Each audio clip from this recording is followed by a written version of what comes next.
il y a une OPA, je dirais, de l'industrie euh, sur le syndicalisme paysan. Bon, vous allez me dire, c'est pas un scoop monumental, mais quand même, si. La FNSEA, c'est notre grand syndicat paysan, c'est un syndicat archi-dominant qui a co-géré toutes les questions relatives à l'agriculture depuis l'après-guerre. Surtout à partir de Gaulle en 58, tous les ministres de l'agriculture ont copiné avec la FNSEA. Certains dirigeants de la FNSEA sont devenus des pontes de la droite, souvent au pouvoir, soit ministres, soit députés européens, soit ceci, soit cela, etc.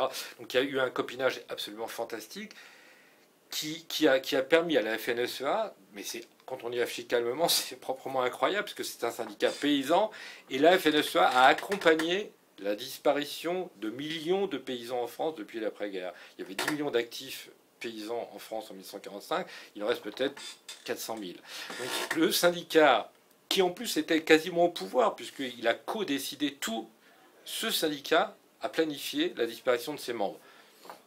Essayer de trouver un exemple similaire, j'en vois pas trop. Donc la FNA, c'est la puissance, vraiment une puissance colossale. La FNSEA a toujours été représentée par des éleveurs. C'était une tradition depuis l'après-guerre. Le dernier en date, c'est Luc Guyot. Non, c'est pas le dernier en date. L'un des derniers en date, c'est Luc Guyot. Lui aussi politicien à UMP. Enfin, tous les anciens, tous les présidents depuis les années 60 de la FNSEA étaient plus ou moins en cheville avec les pouvoirs politiques en place de droite, presque tous. Il faut dire que certains politiciens de gauche, de même. Je pense à Henri Nallet, qui a été ministre de l'Agriculture socialiste. Il a commencé comme chargé de mission de la FNSEA dans les années 60. Bon. En tout cas, Luc Guyot, en 2009, il n'est plus président de la FNSEA. Il est propulsé grâce à Sarkozy comme président de la FAO. Il est aujourd'hui, encore au moment où on parle, notre Luc Guyot à nous, qui était président de la FNSEA, il est président du conseil d'administration de la FAO, qui est cette énorme agence onusienne installée à Rome. Dans le même temps, la FNSEA poursuit sa route, son chemin, et donne les clés de la maison à un autre éleveur, Jean-Michel Le Métayer. Et en 2012, je crois, changement, ou 2013, attendez, je crois que c'est l'un ou l'autre, peu importe, mais c'est tout récent. Dans tous les cas, c'est tout récent. Il y a un changement à la tête de la FNSEA qui est de nature, d'une nature très importante selon moi. On rompt avec cette tradition d'éleveur à la tête de la FNSEA et ils élisent à la présidence de la FNSEA un céréalier, un gros céréalier, qui s'appelle Xavier Belin. Le patron de la FNSEA en France, c'est Xavier Belin.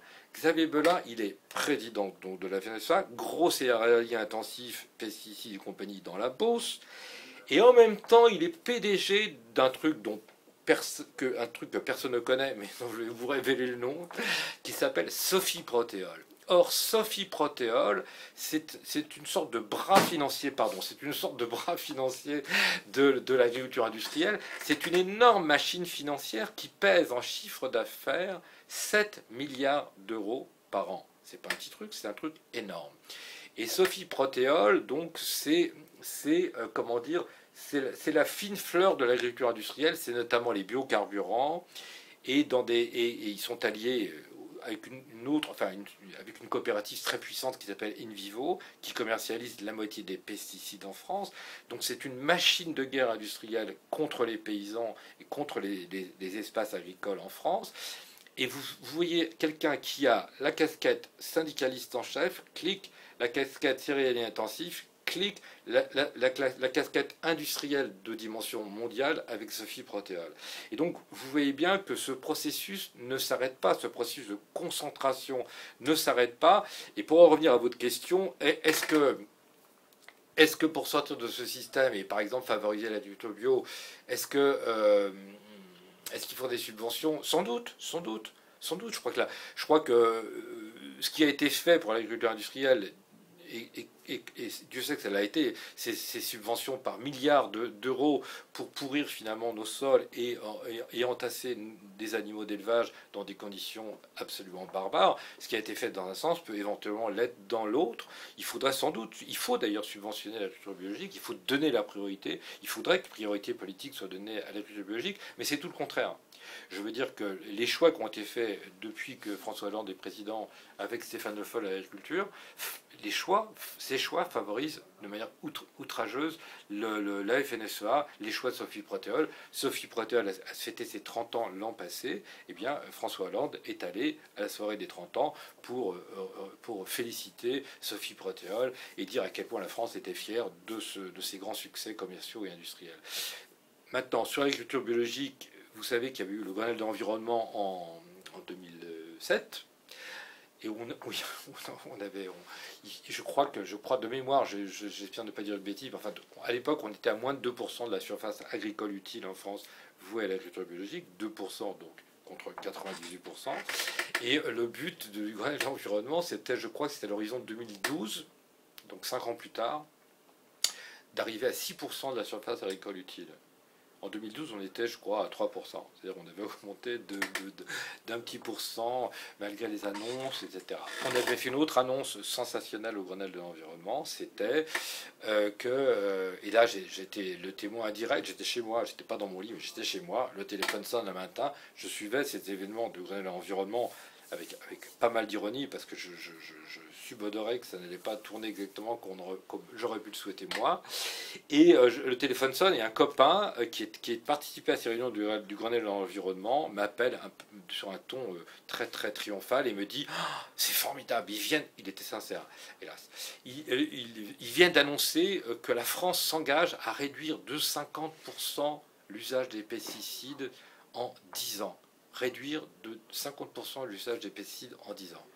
Là, pour le coup, c'était une nouvelle importante, même si, pour moi, c'est clair, je suis pour l'interdiction des pesticides de synthèse. Mais ça, c'est ma position personnelle. Quand on apprend en 2007, un matin de l'automne 2007, que la France s'engage à une réduction de 50% en 10 ans, on se dit, ah oui, ça c'est quand même une nouvelle, c'est quand même quelque chose d'important. J'étais un peu secoué, je me dis, merde, moi qui avais claironné partout que le Grenelle ne servirait à rien, là j'étais pris à mon propre jeu. Le temps passe, c'est-à-dire une demi-heure, même pas. Ce copain me rappelle, sans que personne n'ait fait attention, je crois que c'était le Métayer, le président de la FNSEA de l'époque, qui entendant, je ne suis pas sûr, hein, mais je crois que c'est lui, entendant l'annonce, et je crois que c'est Borloo, le ministre anti de l'écologie, qui annonçait ça triomphalement, 50%, le Métayer s'est dit qu'est-ce que c'est que ce truc, il s'est éclipsé de la salle.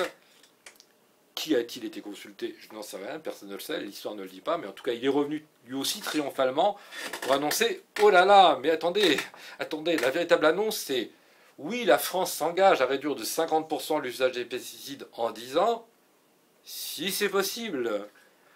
Et donc, comme ça n'a pas été possible, eh ben, ça n'a pas été possible. C'est-à-dire que, en fait, la consommation de pesticides en France, tendanciellement, continue à augmenter.